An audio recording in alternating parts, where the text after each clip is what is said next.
Hey everyone, I'm back again with another process video. So I'm just cutting out the bit that's going to be covered out of this floral page so that it's not wasted, and adding some cardstock to it. And I'm just adding a bigger border than normal when you're bordering a page, just because I love that floral page and it's good to see a good amount of it. And it's pretty cute when you're not, you layer the cardstock in a different way. It just gives it a bit of a different thing to look at, and it's not all the same in your album, which is something I really love. I love to have variety and I don't get bored with things then. So just cutting it down, and as you could probably see from the title and from what I'm using the March Kitaholic kits again, and it's full of cocoa, vanilla, wild at heart. Lovely, lovely, lovely stuff. And obviously there's other things in it, not just cocoa vanilla stuff, but it all matches lovely. So these Colour Blast colours, spray inks, came in the kit as well. So just using them as like watercolours and putting the paintbrush straight in and painting straight onto the cardstock. So it came with indigo, which is this nice purpley bluey colour. The pink one's called Bubblegum, and unfortunately I've forgotten what the orange one is called. Sunset, maybe? If you need to know what the orange one's called, just leave a comment down below and I'll definitely let you know. Otherwise, you can head over to the website, the Kitaholic Kits website that I've leaving a link down below, and see what the kit was made up of, and it'll definitely tell you what name it was as well. But these Colour Blast colours are lovely. They're very intense, nice colour. And the good thing about using them straight from the bottle is it's not watered down like watercolour paints, which is a different effect. So it's really cool and it fits nicely into the background. I'm just making different type of flowers and thinking, what am I doing the whole time, until I get lots and lots of flowers on there. Then I'm like, okay, this is working for me. This is sort of going the way I want it to go. So it's always good to be brave and just try, copy some techniques of others and scrap lift and just experiment, because sometimes you find the best things by accident. And just when you're not too sure that it's working the way you're thinking it should work, just keep going. And then finally, you might change it along the way, or you might add something different, or you might even just cover it up, but it will always usually work out. So, and probably even better than you think. Sometimes when I'm doing it, like this one, it was one of those layouts where I'm like, oh, not too sure my flower drawing's that worthwhile for putting on a layout. Have I just wasted my time? Is it gonna, is it all gonna look like it goes together? Or is it just gonna look like kid water paint on top of this nice floral background border with a photo on it? But I found that I like it at the end. It's not, I'm not going to be able to display it and someone's going to pay $1 million for my artwork, but it's in my album, it's my work, and it's my creativity, and it's given me something, an outlet to escape the world for a while and relax, and that's all that matters. It's really documenting those memories and having fun with your creativity, which is something I do all the time with this, and that's why I don't like things, especially when I'm being creative, to be always the same. I like to have the chance to just change it up, think about things, try things, experiment things, and see how it goes. I just started art journaling because I thought that's a good way to experiment, and I've found it really fun. And hopefully maybe I'll video record some of them and share them as well.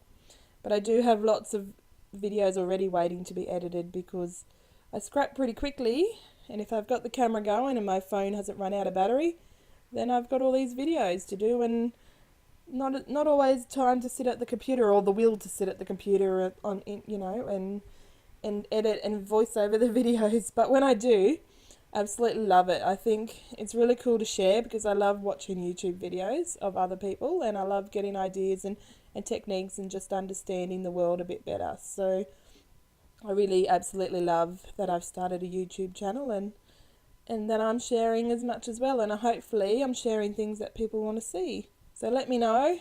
I'm hoping that I'm doing an alright job and that people are enjoying what I'm doing and enjoying new things. So, well, it's not always new things, because it's very hard to be different in the world of scrapbooking in terms of everything, because you get inspiration from everyone and everything that you see every day and on the internet and all those kind of things. And stop rambling and tell the people what they're watching. So now I'm using, cover it up. See, look, just blur it a bit. It looks like it's an ink splatter. I'm using the ink again, the ink spray to Scripty write and paint my title. So some of my sisters and some of my nieces were eating some watermelon at the beach. And I got this cheeky photo of them.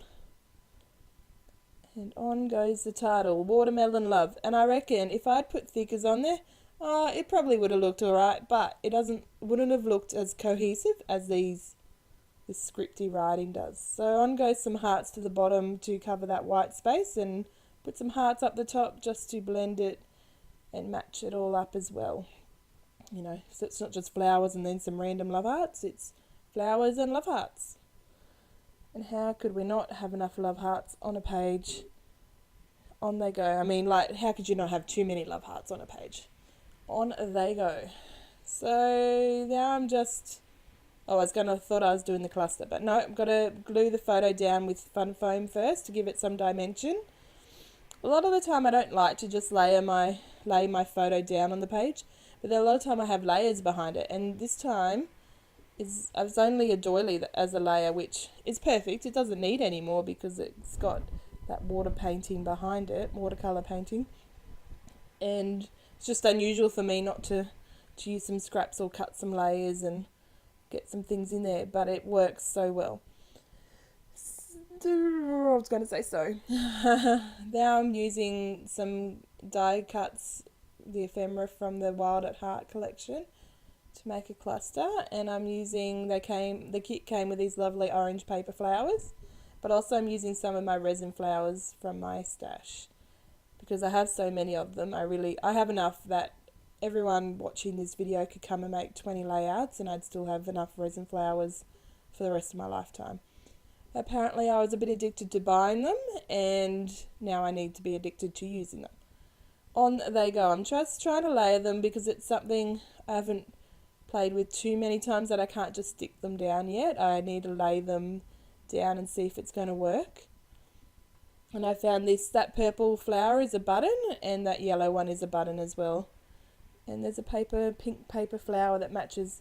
So the good thing about, and my heart's here, I'm just soaping up the wetness with a paper towel, using the corner of it to just soak it up. And then, what am I doing? Oh yes, and I found a wood veneer camera. It must have been in the drawers, because I was thinking, I was going through my wood veneer today for a layout. It took me forever. But it must have been in my drawers, which is why it was quick. And on they go.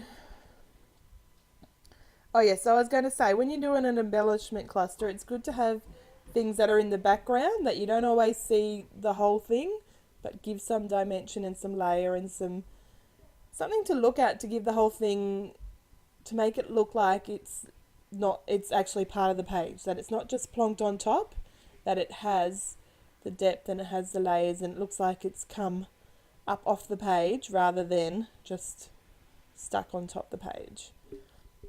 And then there's that that was a good sentence. The lovely orange flower that I thought I should put on this page to match, because it probably wouldn't find another way on a page. And I found another die cut flower. There was lots of them in the embellishment kit, in the ephemera pack, but there wasn't enough. I guess you probably never have enough flowers, like die cuts and stuff, so can't really complain because we did have lots. And using this little happy cutout, and that came from the ephemera pack as well. And see, then I put that cluster there to draw your eye across from the right across to the photo, to the left, and then back down again to the title.